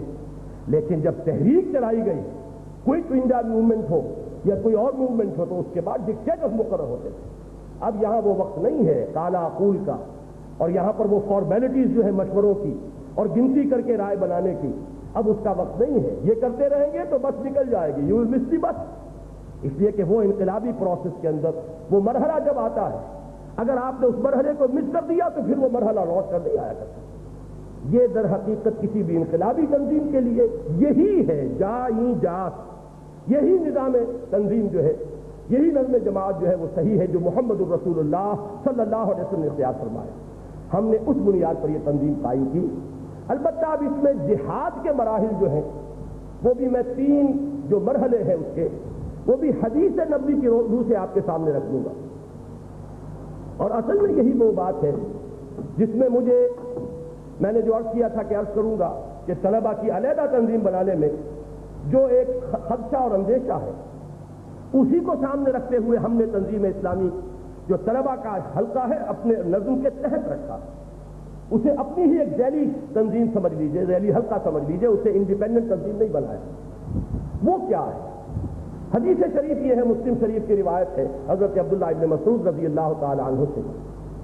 حضور نے فرمایا ما بعث اللہ من نبی الی قومہ، مجھ سے پہلے قبلی، مجھ سے پہلے اللہ نے جس نبی کو بھی اس کی قوم کی طرف بھیجا، الا کان لہ حواریون و اصحاب، اس کے کچھ اصحاب ہوتے تھے، حواری ہوتے تھے. اب یہ دونوں لفظ نوٹ کر لیجیے. حضرت عیسیٰ کے لیے لفظ حواری قرآن میں آیا، حضور کے لیے اصحاب کا لفظ معروف ہے. تو اس کے کچھ حواری ہوتے تھے، اصحاب ہوتے تھے. وہ کیا کرتے تھے؟ یاخذون بسنتہ و یقتدون بامرہ، وہ اس کی سنت کو مضبوطی سے تھام لیتے تھے اور اس کے حکم کے مطابق چلتے تھے، اقتداء کرتے تھے، پیروی کرتے تھے. یہ تو ہوا اس امت کا، ہر امت کا. یوں سمجھیے کہ جو اولین دور ہے، جو سنہری دور ہے. اس کے بعد حضور فرماتے ثم انہا تخلف من بعدہم خلوف، پھر ہمیشہ ایسا ہوتا آیا کہ ہر نبی کی امت میں بعد میں ایسے ناخلف لوگ پیدا ہو گئے. وہ ناخلف لوگ کیا کرتے تھے؟ یقولون ما لا یفعلون ویفعلون ما لا یؤمرون. بڑے پیارے الفاظ ہیں، اس میں ادبیت بھی ہے اور فصاحت اور بلاغت کی معراج ہے. فرمایا وہ کیا کرتے تھے کہ جو کچھ کہتے تھے وہ کرتے نہیں تھے، اور کرتے وہ تھے جس کا انہیں حکم نہیں ہوا. اس کے بعد اب الفاظ ہے جس کے لیے یہ حدیث میں آپ کو سنا رہا ہوں. فمن جاہدہم بیدہ فہو مومن ومن جاہدہم بلسانہ فہو مومن ومن جاہدہم بقلبہ فہو مومن ولیس وراء ذلک من الایمان حبۃ خردل. جو ایسے لوگوں سے ہاتھ سے جہاد کرے گا، طاقت سے جہاد کرے گا، وہ مومن ہے. جو ایسے لوگوں سے زبان سے جہاد کرے گا وہ مومن ہے. جو ایسے لوگوں سے دل سے جہاد کرے گا، دل میں نفرت کو پروان چڑھاتا رہے گا، اگر اس میں بولنے کی طاقت نہیں ہے تو ابھی نہیں بول سکتا، لیکن نفرت کو دل میں پروان چڑھائے، وہ کیفیت تو ہو جو میں نے پہلے آپ کو شعر جو سنایا اقبال کا کہ نغمہ ہے بلبل شوریدہ تیرا خام ابھی، اپنے سینے میں اسے اور ذرا تھام ابھی. تو میں عرض کر رہا ہوں اس نفرت، منکر سے اور بدی سے نفرت، اور اللہ اس کے رسول کے راستوں سے انحراف کرنے والوں سے نفرت دل کے اندر پیدا ہو، اس کو برقرار رکھے، پالے پوسے، پروان چڑھائے. اور فرمایا کہ اگر یہ بھی نہیں ہے فلیس وراء ذلک من الایمان حبۃ خردل، پھر تو ایمان رائی کے دانے کے برابر بھی نہیں. اب یہ جو سیکوینس ہے یہ فرام ٹاپ نیچے کی طرف آ رہا ہے. اب میں جو بیان کروں گا وہ نیچے سے چلے گا معاملہ. ظاہر بات ہے کہ جو بھی دینی تنظیمیں ہیں، کسے باشد، ہماری ہو کسی اور کی ہو، اس میں جو شخص بھی شریک ہوتا ہے اسے برائی سے تو نفرت ہے، تبھی تو آ رہا ہے. اسے کوئی نہ کوئی صدمہ ہے کہ یہ ماحول کیا ہے، کدھر جا رہا ہے، رخ کیا ہے، یہ کیا رنگ ہے ہمارے ماحول کا. اگر اس پر وہ صورت ہوتی کہ وائے ناکامی مت آئے، کارواں جاتا رہا اور کارواں کے دل سے احساس زیاں جاتا رہا، اگر یہ کیفیت ہوتی تو وہ کاہے کو کسی تنظیم میں شامل ہوتا. پھر تو زمانہ باطل سازت و با زمانہ بساز، جو زمانے کا رنگ ہے انسان اختیار کر لیتا. تو یہ تو گویا کہ پہلی جو ہے پری ریکویزٹ، سب سے کم ترین درجے کا جو ہے معاملہ، وہ تو ہے تب کوئی شخص ایسی کسی تنظیم میں آئے گا. اب اس کے بعد مسئلہ ہے کہ قوت کے ساتھ روکنا یا جہاد کرنا، اور زبان کے ساتھ روکنا یا جہاد کرنا. اس لیے کہ ایک دوسری حدیث میں روکنے کا لفظ آیا، بدلنے کا لفظ آیا. من رأى منكم منكرا فليغيره بيده فإن لم يستطع فبلسانه فإن لم يستطع فبقلبه وذلك أضعف الإيمان. یہ دونوں احادیث ہم مضمون ہیں. تو یہ جو عمل ہے یہ ہے اصل میں فیصلہ کن. کسی انقلابی جماعت کے لیے جو فیصلہ کن مرحلہ ہے وہ یہ ہے کہ اسے یہ طے کرنا پڑے گا کہ آیا ہمارے پاس اتنی طاقت جمع ہو چکی ہے کہ ہم طاقت کا استعمال کریں اور قوت کے ساتھ بدی کو روکیں اور برائی کے ساتھ پنجہ آزمائی کریں بالفعل, یا یہ کہ ابھی ہمارے پاس وہ ریکوزٹ اماؤنٹ آف فورس موجود نہیں ہے. یہ ریکوزٹ اماؤنٹ آف فورس تعداد کے اعتبار سے بھی ہوگی, ہماری تعداد کتنی ہے اس اعتبار سے بھی ہوگی, کوالٹی کا کیا عالم ہے, تربیت کتنی ہے, کمٹمنٹ کی ڈیپتھ کا کیا عالم ہے, آیا تن من دھن لگا دینے کے لیے تیاری ہے, آیا واقعتاً یہ صرف قول ہی تو نہیں ہے کہ اللہم ارزقنا شہادۃ فی سبیلک, واقعی یہ دل کی حقیقی کیفیت کی ریفلیکشن ہے, یہ واقعتاً اسی کی عکاسی ہے کہ سب سے بڑی آرزو یہی ہو کہ اللہ کی راہ میں گردن کٹے اور جان جائے. جب تک یہ صورتحال نہیں ہے کوالٹی اینڈ کوانٹٹی دونوں کے اعتبار سے, جب تک یہ اسیسمنٹ نہ ہو کہ اب ہم اس پوزیشن میں ہیں کہ چیلنج کریں اور ایک اوپن چیلنج تھرو کریں کہ اب یہ کام ہم نہیں ہونے دیں گے, اب ہمارے جیتے جی نہیں ہوگا, تو اس وقت تک کہیں سے بھی طاقت کا استعمال نہیں ہونا چاہیے. اگر اس تحریک کے کسی ایک حصے نے وائلنٹ ہو کر کوئی اقدام کر لیا تو یہ گویا کہ اپنے ہاتھوں اپنی تباہی کو دعوت دینا ہے. یہی وجہ ہے کہ ہمارے نزدیک کسی اسلامی انقلابی تحریک کے مختلف نظم جو ہے انتہائی خطرناک ہے. نظم علیحدہ ہے تو ہو سکتا ہے کہ کوئی انڈیپینڈنٹ نظم کسی وقت انڈیپینڈنٹلی ڈیسیجن لے لے اور وہ فیصلہ کر بیٹھے کہ اب ہم سے صبر نہیں ہوتا, اور چونکہ ان کے ہاتھ میں اختیار ہوگا لہذا وہ کسی وقت, اور خاص طور پر معاملہ نوجوانوں کا, وہ جوش و خروش جسے بہت زیادہ قابو میں رکھنے کی ضرورت ہے, ان کو اگر ان کی قوتوں کو ایک نظم کے ساتھ استعمال کیا جائے تو اس سے زیادہ مؤثر قوت کوئی نہیں, لیکن اگر کہیں اسی کے اندر بدنظمی آ جائے تو اس سے زیادہ تباہ کن کوئی شے نہیں ہے. میں نے شاید اس سے پہلے بھی عرض کیا ہے, حضور صلی اللہ علیہ وسلم کی سیرت کا ایک واقعہ جو مجھے کسی کتاب میں تو نہیں ملا, لیکن میں نے سعودی ٹیلی ویژن پر ایک پروگرام دیکھا تھا فرسان اللہ, اس میں یہ واقعہ جو ہے وہ بیان کیا گیا, اور میں سمجھتا ہوں کہ وہاں بالعموم چیزیں آتھینٹک ہی بیان ہوتی ہیں, میں اس کی تحقیق نہیں کر سکا ہوں, لیکن صرف ایک واقعہ انہوں نے رپورٹ کیا ہے 12 برس کی جو تاریخ ہے مکی دور کی, اس میں جو حکم تھا حضور صلی اللہ علیہ وسلم کی طرف سے, نو ریٹیلیشن. قرآن میں یہ الفاظ نہیں آئے تھے, نوٹ کیجئے, یہ حضور کا ذاتی حکم تھا. قرآن میں یہ لفظ بعد میں سورہ نساء میں آیا ہے. مسلمانوں, ایک وقت وہ تھا جب تمہیں حکم دیا گیا تھا کفو ایدیکم, اپنے ہاتھ رو کے رکھو, لیکن قرآن میں یہ مکی صورتوں میں یہ آیت موجود نہیں ہے, اور سورہ نساء میں بھی آئی تو اسی انداز میں آئی ہے کہ ایک وقت تھا جب کہ تمہیں حکم یہ تھا, لیکن وہ حکم تھا محمد الرسول اللہ کی زبان مبارک کہ تم کوئی اقدام نہیں کرو گے, کوئی جوابی کارروائی نہیں کرو گے, کوئی توڑ پھوڑ نہیں کرو گے. یہ مرحلہ جب آئے گا آئے گا, ابھی ذرا اپنے سینے میں تھامو, انتقام کا جوش بھی ہے تو تھامو, یہ بھی فطرت انسانی ہے, بدلہ لینا چاہتا ہے انسان, اور فطرت کے خلاف نہیں ہے دین فطرت. دین فطرت نے کہا ہے کہ جن لوگوں کے اوپر زیادتی کی گئی ہے انہیں حق حاصل ہے کہ وہ بدلہ لیں, لیکن انقلابی عمل میں ایک مرحلہ ایسا ہوتا ہے جس میں کہ ریسٹرینٹ کی ضرورت ہے.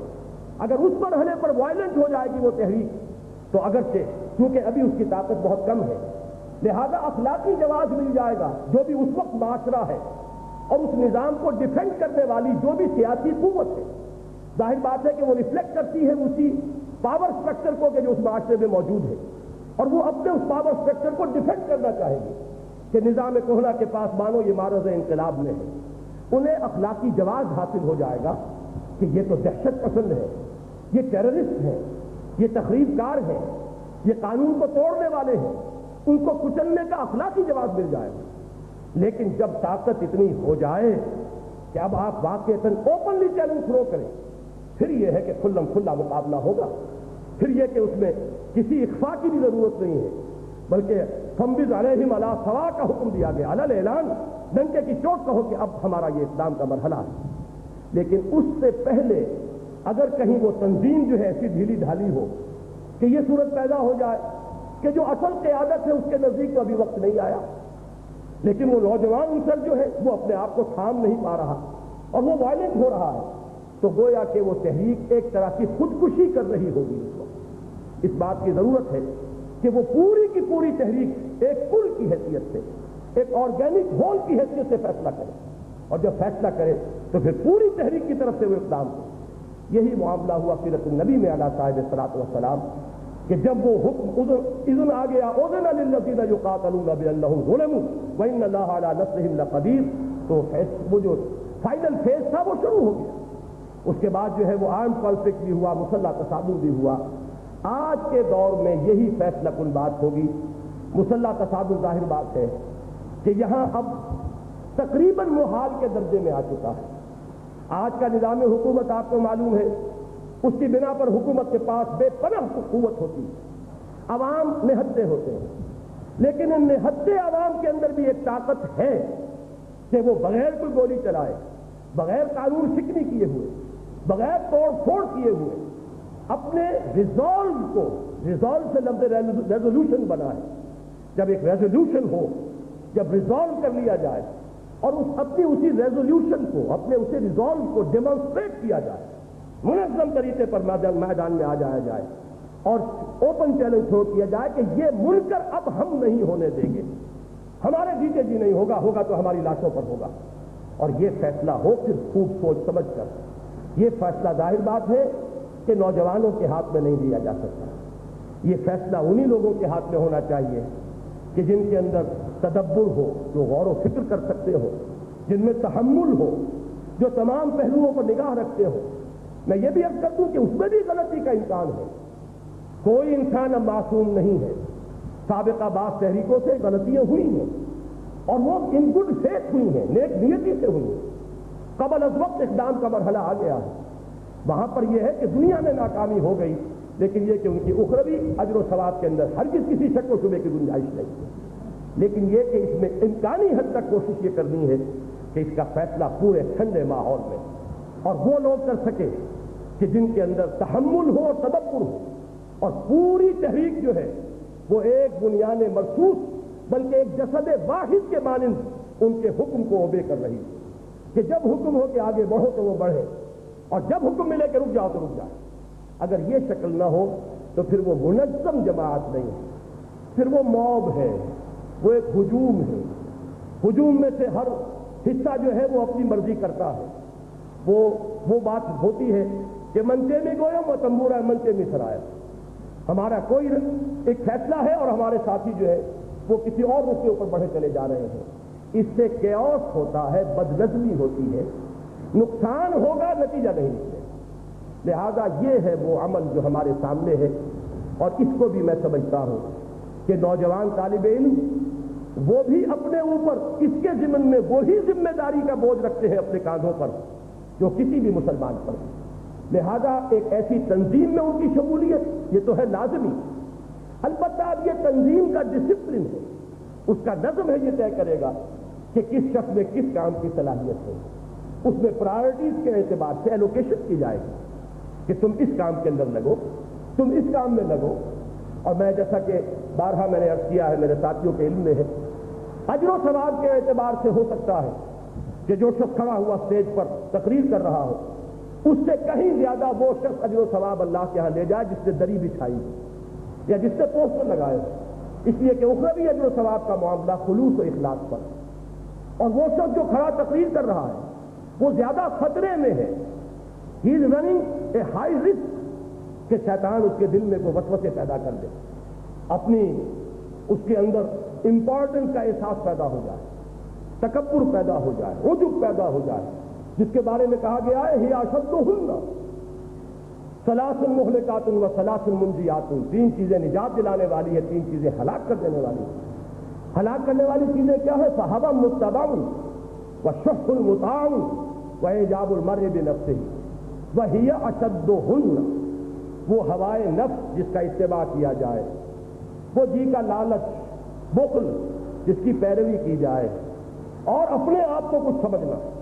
اور فرمایا حضور نے یہ سب سے زیادہ مہلک ہے، اس کی ہلاکت خیزی پہلی دونوں چیزوں سے بھی بڑھ گئی۔ تو ظاہر بات ہے کہ جو لوگ نمایاں ہو جائیں، جو لوگ آگے آ گئے ہوں، جو لوگ لوگوں کی نگاہوں میں آ گئے ہوں، وہ زیادہ خطرے میں ہوتے ہیں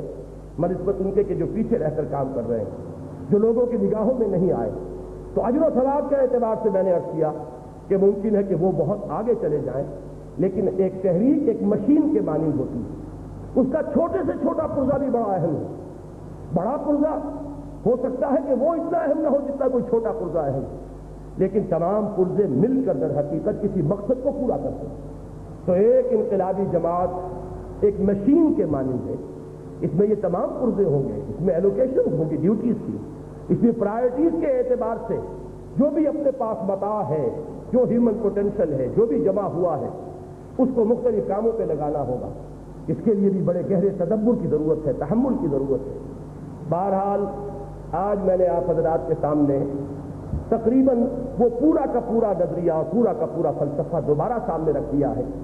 اب آخری بات میری تقریر کا جو دوسرا حصہ تھا اس میں مجھے اس وقت کچھ نہیں کہنا، اس لیے کہ طلباء کے مسائل اس کے ضمن میں نے آج سے ٹھیک 35 سال قبل ایک تقریر کی تھی اور وہ شائع کر دی گئی اور آپ کے سامنے آ گئی.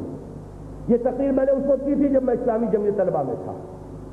سن 52 میں مجھے ناظم اعلیٰ منتخب کیا گیا تھا. سن 53 کا یہ سالانہ اجتماع تھا. اس کے موقع پر ایک بہت بڑا جلسہ ہوا تھا اور غالباً وہ پہلا ہی جلسہ تھا جو اس طرح کسی اوپن جگہ پر ہوا کرتے. یہاں بھی سن 52 کا جلسہ ہم نے گول باغ میں کیا تھا، لیکن وہ اتنا کامیاب نہیں تھا. کراچی کا جہانگیر پارک کا جلسہ بہت کامیاب جلسہ. صدارت کے لیے خاص طور پر جرمنی سے آئے تھے. اس وقت وہ سفیر تھے جرمنی میں، ڈاکٹر عمر حیات ملک، جو کسی زمانے میں تحریک مسلم لیگ کے زمانے میں اسلامیہ کالج لاہور کے پرنسپل تھے.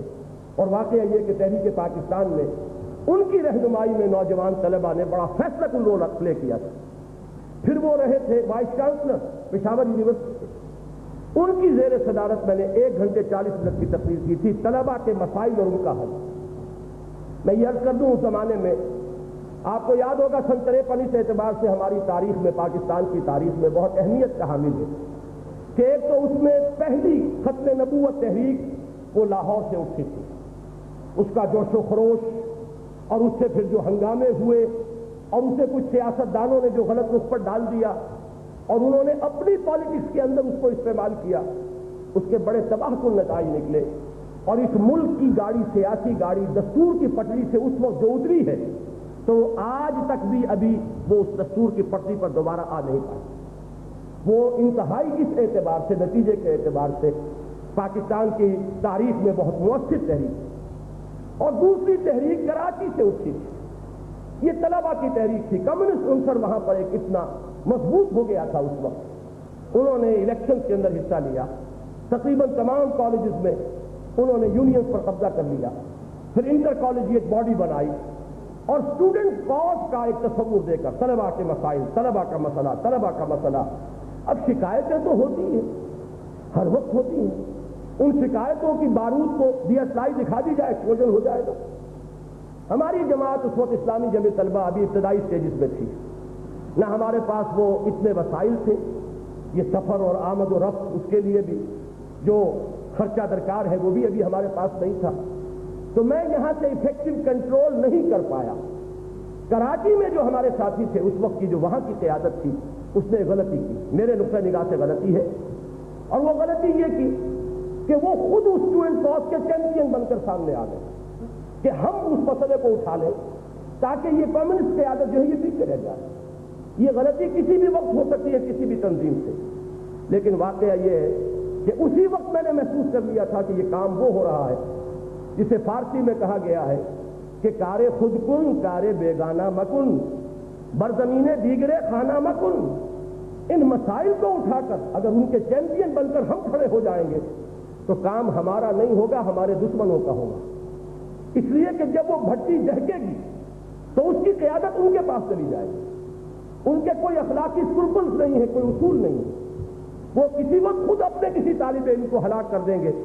تاکہ آگ لگے اور شور اور ہنگامہ جو ہے وہ پورے شدت کے ساتھ جو ہے وہ کھڑا ہو جائے. جبکہ ظاہر بات ہے کہ کسی اسلام پسند تنظیم کے لیے آخر کوئی حدود ہے جس سے آگے جانا ان کے لیے ممکن نہیں. اس زمان میں کراچی میں بڑا ہنگامہ ہوا تھا اور اس وقت کے وزیر داخلہ سے نواب مشتاق احمد گرمانی صاحب، ایک جلوس میں ان کی کار بھی جلائی گئی تھی اور ان کی ایک ٹوپی اٹھا کر جو ہے اچھال دی گئی تھی. یہ سارے واقعات مجھے آج بھی یاد ہیں. تو میں اس وقت تو کنٹرول نہیں کر سکا. کراچی میں تو یہ سلسلہ چلا, اسٹوڈنٹس وائس جو ہے اس کو سب سے بڑا چیمپئن بن گیا اسٹوڈنٹس کاز کا. لیکن جب وہ تحریک کی بھٹی جو ہے گرم ہوئی تو پھر جمعیت پیچھے رہ گئی اور کمیونسٹوں کے ہاتھ میں تحریک کی قیادت آ گئی. وہاں سے وہ لوگ پھر فتح کے پھلیرے اڑاتے ہوئے پنجاب آئے تھے. یہاں میں نے ان کا مقابلہ کیا. میں نے ان کا استقبال جو ہے ایمرسن کالج ملتان میں جا کر کیا. وہاں ان کے قدم نہیں جمنے دیے. لاہور میں اس زمانے میں میں نے اس کا مقابلہ کیا. اس کے بعد جب سالانہ اجتماع آیا تو میں نے اسی موضوع پر تقریر کی کہ ہمارے نزدیک طلباء کا کوئی مسئلہ نہیں ہے. طلباء ایک قوم کا جز ہے, ایک ملک کے شہری ہیں. اس ملک کے مسائل ہی ان کے مسائل ہیں, اس قوم کا مسئلہ ہی ان کا مسئلہ ہے. جداگانہ اپنے مسائل کا تصور سامنے لانا یہ در حقیقت وہ طبقاتی تقسیم ہے جس کو فروغ دے کر وہ ایک خاص ٹیکنیک ہے. وہ ان کا تو وہ حربہ ہے, وہ تو اسی ذریعے سے اپنی تحریک کو آگے بڑھاتے ہیں. لیکن ہمارے لیے یہ انتہائی مہلک ہے. ہم اس ملک کو سمجھتے ہیں کہ یہ اسلام کی نشت ثانیہ کے لیے حاصل کیا گیا, اسلام کے نام پر حاصل کیا گیا. اس کی زمین ہمارے لیے اس اعتبار سے مقدس ہے. پھر ہماری قومیت وہ ملت بیضاء محمد رسول اللہ صلی اللہ علیہ وسلم خاص ہے ترکیب میں قوم رسول ہاشمی. تو ہمارا تو مشن وہ ہے جو اس قوم کے اس امت کے حوالے کیا ہے اللہ تعالیٰ نے. ہمیں اپنی ساری توانائیاں, ساری توجہات مشکلات ہیں جھیلیں گے یا افہام و تفہیم سے حل کریں گے, لیکن اس کے لیے کوئی تحریک اٹھانا, اس کے لیے کوئی ہنگامہ برپا کرنا, اس کے لیے کوئی ایجوکیشن کرنا یہ ہمارے سامنے نہیں ہے. وہ تقریر جمعیت کی بات کی جو قیادت تھی, میں تو سن 54 میں جمعیت سے علیحدہ ہو گیا تھا, وہ تو شاید ان کو پسند نہ آئی ہو یا درخور اتنا انہوں نے نہیں سمجھا. حالانکہ آج تک بھی میری 3 تقریریں جمعیت طلبہ کے اندر اس کے بنیادی دعوتی لٹریچر کی حیثیت سے چلی آ رہی ہے. ابھی میں پشاور گیا تھا, وہاں جس مکان پر میرا قیام ہوا وہاں میں نے وہ پمفلٹ پڑھا, دیکھا ہم اور ہمارا کام, چونکا میں کہ یہ پمفلٹ ابھی تک زندہ ہے. تو میں نے دیکھا تو اس کا 28واں ایڈیشن تھا جو چھپا, میرا نام نہیں ہے اس میں. مجھے یاد ہے آج بھی وہ دن فروری 1952 کا جب میں نے وہ تقریر کی تھی یہی شہر لاہور میں برکت علی اسلامیہ ہال میں. ڈاکٹر برہان احمد فاروقی صاحب ابھی بقید حیات ہیں, ان کی زیر صدارت, اور اسی اجلاس میں مولانا مودودی کی تقریر بھی ہوئی تھی اور مولانا امیر حسن اصلاحی صاحب کی تقریر بھی ہوئی. وہ تقریر ہے میری جو اب تک چھپ رہی ہے. اس سے پہلے چند مہینے پہلے میں نے تقریر کی تھی YMCA ہال میں نومبر 1951 میں. وہ تقریر ابھی تک چل رہی ہے بغیر میرے نام کے, ہماری دعوت اور ہمارا طریقہ کار. ہائی اسکول میں نے ایک تقریر کی تھی, ہائی اسکول کے طلبہ کے نام ہمارا پیغام, جمعیت طلبہ کے لٹریچر میں وہ آج بھی شامل ہے. لیکن میری یہ تقریر کسی وجہ سے درخور اتنا نہیں سمجھی گئی تھی. اب میں نے جب اپنی اس تنظیم اسلامی کا یہ حلقہ طلبہ آج اسے ہم لانچ کر رہے ہیں, اسے ہم نے آج پبلک پلیٹ فارم پر پیش کیا ہے. یہ تھا موجود پہلے سے, کوئی اس کی پیدائش آج نہیں ہوئی ہے, لیکن کہہ لیجئے کہ اس کا عقیقہ شاید آج ہوا ہے. اس کے لیے آج ہم نے یہ پبلک میٹنگ کا اہتمام کیا ہے. ورنہ یہ ہے کہ وہ تو جب سے تنظیم طلبہ اس میں شامل ہیں, اپنے اپنے انسٹیٹیوشن میں کام کر رہے ہیں, اور ہمیں جیسا کہ میں نے عرض کیا ہنگامہ آرائی اب بھی نہیں کرنی, سیاسی مسائل میں اب بھی حصہ نہیں لینا. انتخابات چاہے وہ باہر کے ہوں چاہے وہ انسٹیٹیوشنز کے اندر ہوں, اس وقت تو خیر وہ ویسے ہی سلسلہ بند ہے, ہوں گے بھی تو ہم ان میں حصہ نہیں لیں گے. جیسے تنظیم اسلامی نے ملکی انتخابات کے بارے میں طے کیا ہے کہ صرف ووٹ دیں گے 2 شرطوں کے ساتھ. امیدوار کو دیکھیں گے, پابند شریعت ہوگا تو دیں گے ورنہ نہیں دیں گے. اور دوسری شرط یہ کہ ہم یہ محسوس کر لیں کہ وہ کسی ایسے جماعت کے ٹکٹ پر نہ ہو کہ جن کے منشور میں کوئی شے خلاف اسلام. اس لیے کہ ہو سکتا ہے کوئی شخص سادہ لو ہو, نیک ہے, سادہ لو ہے, وہ نہیں سمجھ پایا ہے, خود پابند شریعت ہے,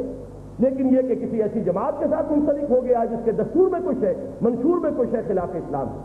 تو ہم اس کو بھی ووٹ نہیں دیں. اور اگر ان 2 شرطوں پر کوئی پورا نہیں اتر رہا تو ہم ووٹ نہیں دیں گے. ہم اس میں احمد البلیتین کے قائل نہیں ہیں. لوگ دلیل دیتے ہیں کہ اس کا مطلب ہے ہو سکتا ہے کہ آپ کے ووٹ سے کوئی ان میں سے بہتر, فاسقوں میں سے کوئی بہتر جو ہے وہ آ جائے, اور آپ ووٹ نہ دیں تو کوئی اس میں سے کم تر زیادہ فاسق آ جائے. یہ فلسفے ہم نے بہت پڑھے ہیں, لیکن ساتھ ہی ایک حدیث بھی ہم نے پڑھی ہے. حضور نے فرمایا صلی اللہ علیہ وسلم, من مشى مع فاسق ليقويه غضب اللہ تعالی واهتز له العرش, او كما قال صلی اللہ علیہ وسلم. جو شخص کسی فاسق کے ساتھ چلا اسے تقویت پہنچانے کے لیے اللہ تعالیٰ اس میں غضبناک ہوتے ہیں کہ عرش تھرا اٹھتا ہے. تو ہم کسی فاسق کو، جس کو ہم جانتے ہیں، جس کے بارے میں ہمیں نظر آ رہا ہے کہ پابند شریعت ہے، اللہ کا اس کے رسول کا مطیع ہے، ووٹ دینا یقیناً تقویت کا ذریعہ بنتا ہے اور وہ ساتھ چلنے سے کہیں زیادہ مؤثر. ہم اپنا یہ ووٹ کبھی بھی کسی فاسق کے لیے استعمال نہیں کریں. یہی معاملہ ہوگا کالج کی یونینز اگر کبھی ہوئی، ہم کبھی الیکشن میں حصہ نہیں لیں گے اور ووٹ دینے کی حد تک انہی دو اصولوں کے تحت ہمارے رفقا جو ہے ووٹ دیں گے. لیکن ہمیں نہ یہ ہنگامہ آرائی کرنی ہے، نہ سیاسی کھیل کھیلنا ہے، ہمیں تیاری کرنی ہے پہلے جہاد مع النفس کے ساتھ خود اللہ کا بندہ بننے کے لیے، پھر وہ دعوت اور شہادت علی الناس کے لیے اولاً وہ ہائیسٹ جو لیول ہے انٹلیکچوئل کا، اس کو کیٹر کرنے کے لیے اپنے آپ کو تیار کرنا، یہ ہمارا ٹارگٹ نمبر 1 ہے. البتہ اس کے ساتھ ساتھ دعوت و تبلیغ عام سطح پر، موعظہ حسنہ کی سطح پر، اور گمراہ کن جو قوتیں ہیں ان کا مقابلہ کرنے کے لیے وہ بھی ہم کریں گے. اور تیسری طرف ہم ایک ایسی جماعت، ایسی بنیاد مرصوص، ایک انقلابی قوت جو ہے وہ بنانے کی کوشش کریں گے کہ جو کبھی وقت آئے، جب تک وہ وقت نہیں آیا نہیں المنکر باللسان کرتے رہیں گے، لیکن جب وہ وقت آئے گا تو پھر جان ہتھیلی پر رکھ کر میدان میں آ جائے گا. یہ ہے ہمارا پروگرام. جو حضرات یہاں تنظیم سے وابستہ نوجوان تشریف فرما ہیں، ان کے لیے میں دعا گو ہوں کہ اللہ تعالیٰ انہیں استقامت عطا فرمائے. ان کے لیے میری یہ گزارشات ایک طرح سے اپنے نقطۂ نظر، اپنے ہدف، اپنے طریقہ کار کی تذکیر ہے، یاد دہانی ہے، اس کو اثر نو ذہنوں میں تازہ کر لینے کے درجے میں ہے. جو نوجوان آج یہاں آئے ہیں مبصرین کی حیثیت سے، میں دعا کرتا ہوں اللہ تعالیٰ انہیں بھی یہ فیصلہ کرنے کی توفیق عطا فرمائے کہ وہ تنظیم اسلامی میں شامل ہو اور اسی طرز پر، اسی طریقہ کار پر عملاً جد و جہد کا آغاز کریں. اور جو بزرگ یہاں ہیں ان سے میں استدعا کروں گا، جیسے میرے بقیہ نوجوان ساتھیوں نے استدعا کی ہے، کہ وہ ہمارے لیے دعا کریں، خاص طور پر ان میں سے جن پر اب تنظیمی ذمہ داریوں کا بوجھ آ رہا ہے، جنہیں ہم نے ناظم اعلیٰ بنایا ہے. واقعہ یہ ہے کہ آج ہمارا جو صبح کا سیشن ہوا تھا اس میں میں نے محسوس کیا تھا کہ ہمارے ساتھیوں میں سب سے دھیمے مزاج والے آدمی یہی ہے، اور آپ نے بھی نوٹ کر لیا ہوگا. فائر برانڈ تو یہاں پر کئی ہیں، لیکن یہ کہ ہمیں سب سے اوپر اس شخص کو رکھنا ہے جو انتہائی دھیمے مزاج کا، اور وہ اس پوری پرائرٹیز کو اور جو چیز مقدم ہے اور جو مؤخر ہے اس کو صحیح طور پر سامنے رکھ کر جو بھی نوجوان قوت اس وقت اللہ نے ہمیں عطا فرمائی ہے اسے صحیح رخ پر آگے بڑھا سکے.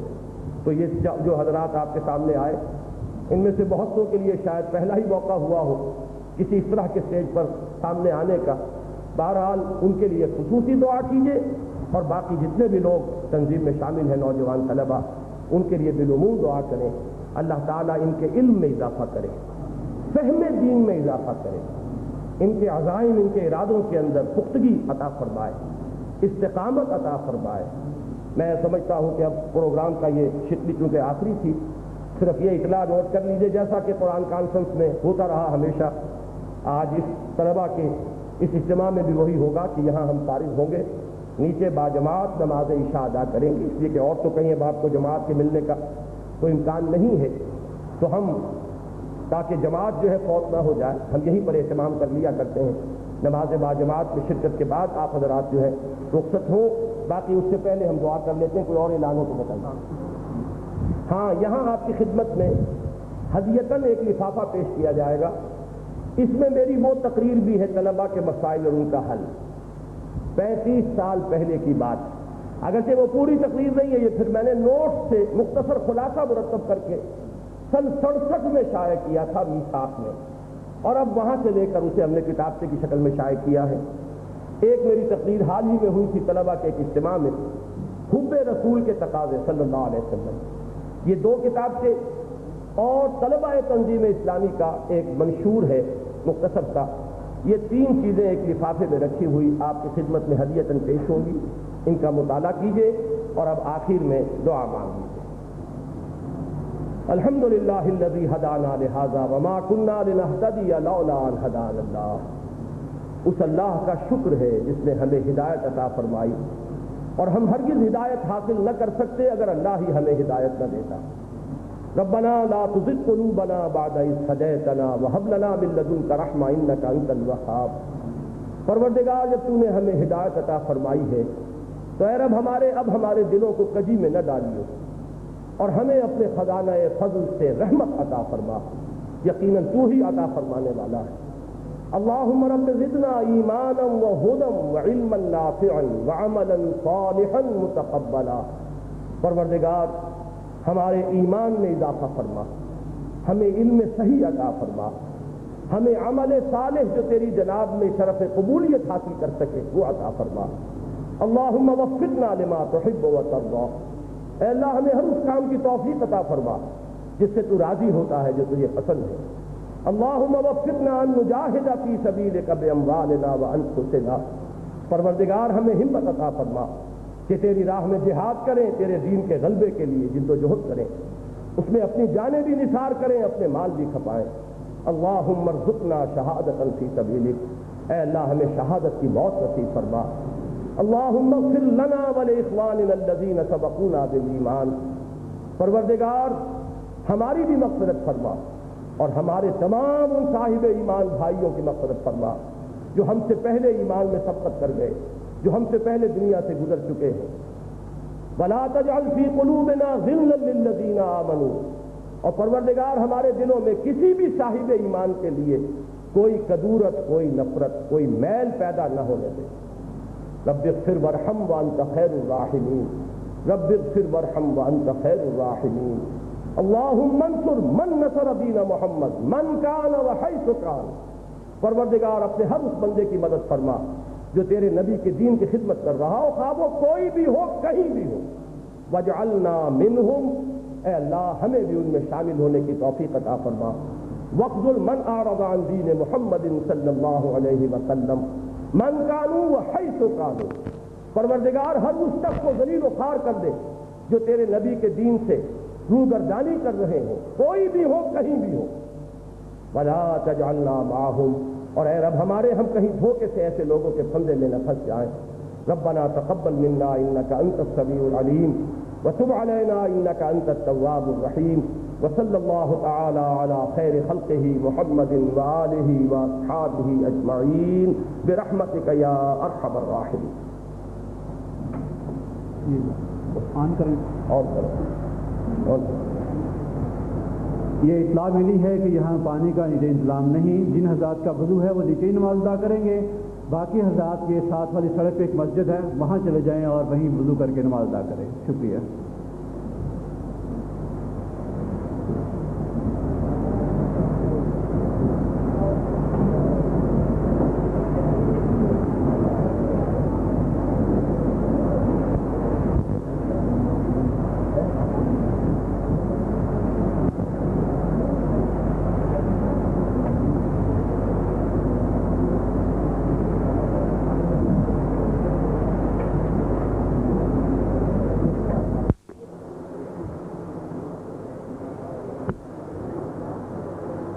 ایک ہی کیسٹ بنی جو بہت اونچی ہو رہی ہے۔ اچھا میں کافی کراؤں گا، بنڈی میں رکھوں گا، ٹھیک۔